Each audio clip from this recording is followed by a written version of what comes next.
दोस्तों, राजपूत समाज का लगातार प्रदर्शन हो रहा है। एक एक तस्वीर टाइम्स एक्सप्रेस आपको दिखा रहा है। गुजरात से लेकर राजस्थान और हरियाणा और पश्चिमी उत्तर प्रदेश में किस तरह के हालात हैं, एक एक तस्वीर हमने आपको दिखाई। यही नहीं, महापंचायत में क्या बयान दिए गए, किस तरह से बीजेपी का विरोध किया जा रहा है, उनके प्रत्याशियों का विरोध किया जा रहा है, ये दिखाया। हाल ही में मैंने आपको दिखाया था ना, गुजरात में 400 वाला प्लान है क्षत्रियों का कि हर एक सीट पर क्षत्रिय समाज की महिलाएं चुनाव लड़ेंगी बीजेपी के प्रत्याशियों के खिलाफ, और बहुत जबरदस्त तरीके से ये द्वंद्व होने जा रहा है। लेकिन खास बात आज की मैं आपको दिखाने जा रहा हूं, क्योंकि एक महापंचायत पश्चिमी उत्तर प्रदेश में हुई ऐसे वक्त में जब लगातार दावा किया जा रहा है कि योगी आदित्यनाथ ने और राजनाथ सिंह ने जो दिल्ली से जिम्मेदारी मिली थी उसका निर्वहन किया, क्षत्रिय समाज को मनाया, राजपूत समाज को मनाया। राजपूत समाज अब समझ चुका है और एक बार फिर से बीजेपी के साथ शामिल हो गया, ये गोदी मीडिया और एंकर्स का कहना है। लेकिन इन सब के बीच एक बड़ी धमाकेदार खबर निकल कर आई है। दरअसल मेरठ में एक महापंचायत हुई, उस महापंचायत में एक बहुत बड़ा ऐलान किया गया, और जो ऐलान किया गया है वो बीजेपी के लिए किसी बुरी खबर से कम नहीं है। नमस्कार, मैं हूं प्रज्वल गौतम और आप देख रहे हैं टाइम्स एक्सप्रेस। आपको तो पता ही है कि पश्चिमी उत्तर प्रदेश में लगातार नारे लग रहे हैं कि जो बीजेपी को हराएगा, क्षत्रियों का, राजपूतों का वोट उसको जाएगा। और अब इसी में एक नई कड़ी जुड़ चुकी है। अभी तक मैं आपको दिखा रहा था मेरठ, सहारनपुर, मुजफ्फरनगर, ये वो सीटें हैं जिन पर ग्रहण लग रहा है, क्योंकि पश्चिमी उत्तर प्रदेश की वो सीटें हैं जहां जाट बाहुल्य तो ही है, लेकिन सहारनपुर और मुजफ्फरनगर में सीधे सीधे लड़ाई ठाकुरों के वोटों पर डिपेंड है, यानी पूरी तरह निर्भर है। ऐसे में एक और सीट जुड़ गई है, कैराना सीट। जी हाँ, आज इन्हीं की सीटों का आपको बताने जा रहा हूं कि क्या ऐलान किया गया। दरअसल कहा गया है कि मुजफ्फरनगर से जो क्षत्रिय वोटर्स होंगे वो वोट देंगे इंडिया गठबंधन, यानी समाजवादी पार्टी और कांग्रेस का जो गठबंधन है उत्तर प्रदेश के अंदर, उसके प्रत्याशी को, यानी कि हरेंद्र मलिक वहां से चुनावी मैदान में है। ऐसा ही एक ऐलान किया गया कैराना से है समाजवादी पार्टी की और कांग्रेस की संयुक्त प्रत्याशी, वैसे समाजवादी पार्टी की हैं इकरा हसन, और इसी के साथ एक और नाम है इमरान मसूद का, जो कांग्रेस के प्रत्याशी हैं। ये हैं सहारनपुर से। यानी कुल मिलाकर एक बहुत बड़ा खेल हुआ है। एक एक खबर मैं आपको दिखाने जा रहा हूं, पहले पढ़िए क्या कुछ कहा गया। एक एएसबी न्यूज इंडिया है। दरअसल क्या है ना, आपको ये न्यूज जो मैं दिखाने जा रहा हूं, ये आपको कहीं पर भी ना खुद को राष्ट्रवादी कहने वाले, सबसे तेज कहने वाले, जितने भी चैनल है ना, इन पर कहीं नजर नहीं आएगी। ये खबर कहां नजर आएगी आपको? ऐसे चैनल्स पर नजर आएंगी जो धरातल की खबरें आपको दिखाते हैं, किसी की हजूरी नहीं करते। देखिए, एएसबी न्यूज इंडिया ने छापा, मेरठ में राजपूतों की पंचायत में हुआ बड़ा फैसला, हरेंद्र मलिक के समर्थन के लिए डाला लोटा नमक।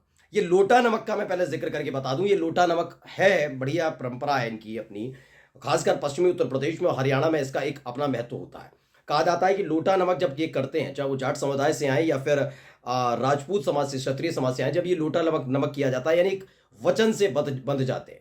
वो बात अलग है, ऐसे ही लोटा नमक करने की कोशिश किसान आंदोलन के वक्त जयंत चौधरी ने की थी, लेकिन जयंत चौधरी ने कहा, ये भी साथ कहा था, मैं चवन्नी नहीं पलट जाऊंगा। लोटा नमक वाली कसम, चवन्नी वाली चीजें सारी की सारी उन्होंने दरकिनार कर दी, और एक झटके में वो फिर से बीजेपी के साथ चले गए। और इसी को लेकर जाट समाज में खासी नाराजगी है। ये बीजेपी भी जानती है कि आरएलडी साथ तो आ गया, लेकिन जाट समुदाय का वोट कितना उनकी तरफ आएगा, असमंजस की स्थिति है। लेकिन राजपूत समाज की तरफ से क्या किया गया है, हरेंद्र मलिक जो समाजवादी पार्टी और कांग्रेस के संयुक्त प्रत्याशी हैं, उनके समर्थन में लोटा नमक वाली कसम खाई गई है। यानी कि अब सारा का सारा क्षत्रिय समाज इससे बंध गया है।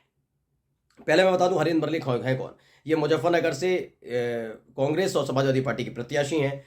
बात सिर्फ राजपूत समाज के समर्थन की नहीं है, इसके साथ साथ आपको हाल ही में याद होगा कि संजीव बालियान वहां से बीजेपी के प्रत्याशी हैं, जिनके खिलाफ बीजेपी के ही एक फायर ब्रांड नेता, यानी संगीत सोम ने डंके की चोट पर बहुत बड़े बड़े ऐलान कर दिए। यह तक कह दिए कि वो गुंडे पालते हैं, उनको लेना देना नहीं, लोगों को धमकी देते हैं, बहुत सारी बातें संगीत सोम ने, यानी बीजेपी के ही नेता ने अपने ही बीजेपी के एक नेता संजीव बालियान के लिए गई। अब ये खबर निकल कर आई, खबर पहले पढ़ लीजिए क्या लिखा है। इस खबर में लिखा है, मुजफ्फरनगर लोकसभा क्षेत्र के गांव खेड़ा में मंगलवार को राजपूत समाज का स्वाभिमान महापंचायत का आयोजन किया जा रहा है। लोकसभा चुनाव में टिकट वितरण समेत समाज में फैली कुरीतियों को दूर करने के उद्देश्य से राजपूत समाज महापंचायत का आयोजन किया जा रहा है। क्या है इसमें बताया आयोजकों को दावा है कि महाकुंभ में सहारनपुर और मेरठ मंडल सहित हरियाणा, राजस्थान, दिल्ली, उत्तराखंड आदि विभिन्न राज्यों से राजपूत समाज की भारी तादाद में लोग पहुंचे भी थे। इस समाज में लोगों का कहना है कि आगामी लोकसभा चुनाव में भाजपा का पूर्ण बहिष्कार किया जाएगा। राजनीतिक पार्टी समाज को हिस्सेदारी देगी, भाजपा प्रत्याशी को हराएगा, हमारे समाज का वोट उसे ही जाएगा। वक्ताओं ने कहा कि राजपूत ने जंग छेड़ दी है, हमें अब इससे पीछे नहीं हटना, हमें इतिहास को दोहराना है। उन्होंने कहा कि हमारे समाज की जितनी संख्या उतनी भागीदारी होगी। यह अपने आप में बहुत बड़ी बात हो जाती है जब एक कोर वोटर किसी पार्टी का वो छिड़क जाए और नाराज हो जाए और उसे मनाने की भी कोशिश कुछ खास नहीं की जाए। केवल जो हवा या फिर जो प्रोपेगेंडा फैलाया जाए गोदी मीडिया की तरफ से, वो इसलिए नाराज हैं क्योंकि उनके समाज के लोगों को मैदान में नहीं खड़ा किया गया, इसको लेकर नाराज है, ये बताने की कोशिश की जा रही है। अगर ऐसा होता तो यकीन मानिए हरिंद्र मलिक के साथ ठाकुर नहीं आते, क्षत्रिय समाज नहीं आता, राजपूत समाज नहीं आता। भाई साफ वजह है ना, वो क्यों विरोध कर रहे हैं, विरोध की आप वजह नहीं जान पा रहे हैं। हाँ, जो गोदी एंकर कह रहे हैं कि इसलिए सिर्फ नाराज है क्योंकि क्षत्रिय समाज के लोगों का वोट का टिकट काट दिया गया। अगर यही बात है तो वो तो वोट डालने का ही बहिष्कार करने लग जाएंगे। वो बीजेपी का बहिष्कार क्यों करेंगे? बीजेपी के साथ साथ वो तो ये कहेंगे ना, वोट उनकी नाराजगी ये है ही नहीं, उनकी जो मूल नाराजगी थी उस पर ध्यान देने की कोशिश की नहीं गई। और क्या किया गया? जो अंधभक्त थे, जो सोशल मीडिया पर बैठे दिहाड़ी मजदूर हैं, तमाम लोग कहने लगे, अरे देखो ना राजनाथ सिंह कौन ठाकुर हैं, रक्षा मंत्री बना रखे हैं, योगी आदित्यनाथ ठाकुर हैं, उन्हें मुख्यमंत्री बना रखा है, ये ठाकुर हैं, उन्हें ये कर रखा है। बहुत सारी, जब ये नाराजगी सामने आई थी, पश्चिमी उत्तर प्रदेश में हुआ था, उसके फौरन बाद ही 2 और ठाकुरों को टिकट दे दी गई थी। तब भी क्षत्रिय समाज का गुस्सा ना कम नहीं हुआ। यानी समझ लीजिए, जो माहौल बनाने की कोशिश की जा रही है कि क्षत्रिय समाज का के लोगों का टिकट काटा जा रहा है, उससे बीजेपी से नाराज है, तो ऐसा कुछ भी नहीं है।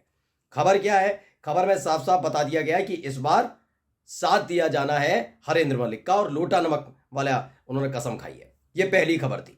अब दूसरी खबर आप देखिएगा, दूसरी खबर भी बहुत जबरदस्त है, इमरान मसूद से जुड़ी हुई है। दरअसल इमरान मसूद अभी हाल ही में जब ये क्षत्रिय समाज का चल रहा था तो उन्होंने कहा भी था, मुसलमान होने के बावजूद भी रघुकुल रीत सदा चली आई, प्राण जाए पर वचन न जाए। बहुत जबरदस्त तरीके से इमरान मसूद सपोर्ट भी कर रहे हैं राजपूत समाज के इस पूरे विरोध को, इसकी नाराजगी को, कि पुरुषोत्तम रूपाला ने जो बयान दिया, बीजेपी के नेता और मोदी कैबिनेट में मंत्री, उसका एक असर देखने को मिल रहा है। खबर यह है कि सहारनपुर से ये प्रत्याशी हैं और क्षत्रिय समाज ने सीधे तौर पर इमरान मसूद को समर्थन दे दिया। लेकिन हैरानी वाली बात ये निकल कर आई कि हिंदू बाहुल्य जो सीट है कैराना, वहां से मृगांका सिंह हैं, पूर्व मंत्री की बेटी भी हैं, वो तो लगातार ही कहते रहे कि कैराना में पलायन हो रहा है, उसके नाम पर वो चुनाव जीतते रहते। तो उनके निधन के बाद हालात सही नहीं हो पाए, बीजेपी की स्थिति डावाडोल हो गई। ऐसे में इकरा हसन की एंट्री होती है और इकरा हसन ने इस बार जो दावेदारी ठोकी है उसको लेकर क्षत्रिय समाज उनके साथ खड़ा हुआ है। यानी कुल मिलाकर आप देखिए, जो बीजेपी की रणनीति रही है, मतलब चीजें कहूंगा, 2 मोर्चों पर बहुत बुरी तरह विफल रहे। एक तो उनका कोर वोटर जो क्षत्रिय समाज से आता है वो नाराज चल रहा है। हाँ, ये बात भी सच है दोस्तों कि कहीं ना कहीं क्षत्रिय समाज के कुछ लोग हैं, कुछ लोग जो बीजेपी का सपोर्ट कर रहे हैं, लेकिन ज्यादातर क्या है, जो ठाकुर चौबीसी से जुड़े हुए लोग हैं वो बीजेपी के विरोध करते नजर आ रहे हैं। पहले स्तर पर यहां पर बहुत बड़ा झटका बीजेपी के लिए कि उनका कोर वोटर उनसे नाराज है। दूसरा ये कि जो हिंदू मुस्लिम करके, ठाकुरों को साथ लाकर हिंदू मुस्लिम करके जो खेल करने की कोशिश बीजेपी करती थी, वहां पर भी खराब हो गया, क्योंकि जो उनका कोर वोटर है वो अब मॉडर्न प्रत्याशी यानी मुस्लिम प्रत्याशियों का सपोर्ट कर रहा है। ऐसे में बीजेपी के लिए खबर बुरी नहीं है, सबसे बुरी खबर है, और इन 3 सीटों पर ग्रहण लगने जा रहा है। नमस्कार।